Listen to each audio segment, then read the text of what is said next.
reserves. Gentleman from Missouri is recognized. Thank you, Mr. Speaker. At this time, I yield, or reserve the balance of my time. The gentleman reserves. Gentleman from Oregon is recognized. I reserve. I have the right to close. Gentleman is correct. Gentleman has the right to close. Does the gentleman from Missouri have any? Thank you, further Mr. Speaker. speakers? We're prepared to close. Gentleman is recognized. Thank you, Mr. Speaker. Mr. Speaker, this body could and should have worked together in on bipartisan legislation to improve our roads and our bridges, wastewater infrastructure, and other vital infrastructure components. But instead, the majority preferred to put us through a very highly partisan messaging exercise. And for what? The majority leader's grossly mismanaged process. I have no doubt that they thought that their my way or the highway approach reflected all of their progressive priorities, and they were mighty proud of it. But it led to the House, both Republicans and Democrats, being completely sidelined in this process. And we knew that this was the most likely outcome.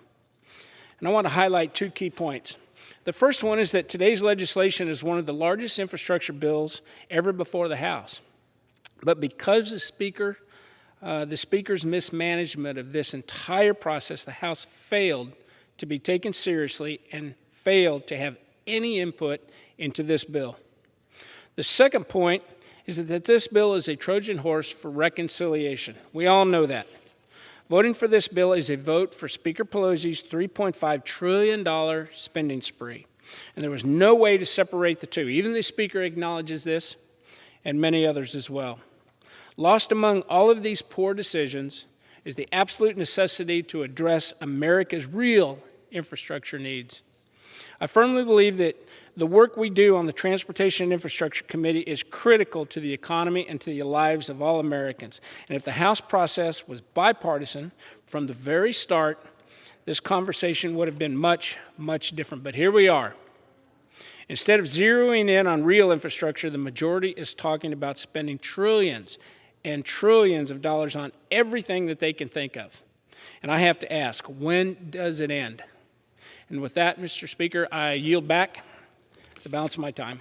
The gentleman yields back the balance of his time. The gentleman from Oregon is recognized. So all time's expired on that side at this point. Yes. The gentleman is yielded back the balance.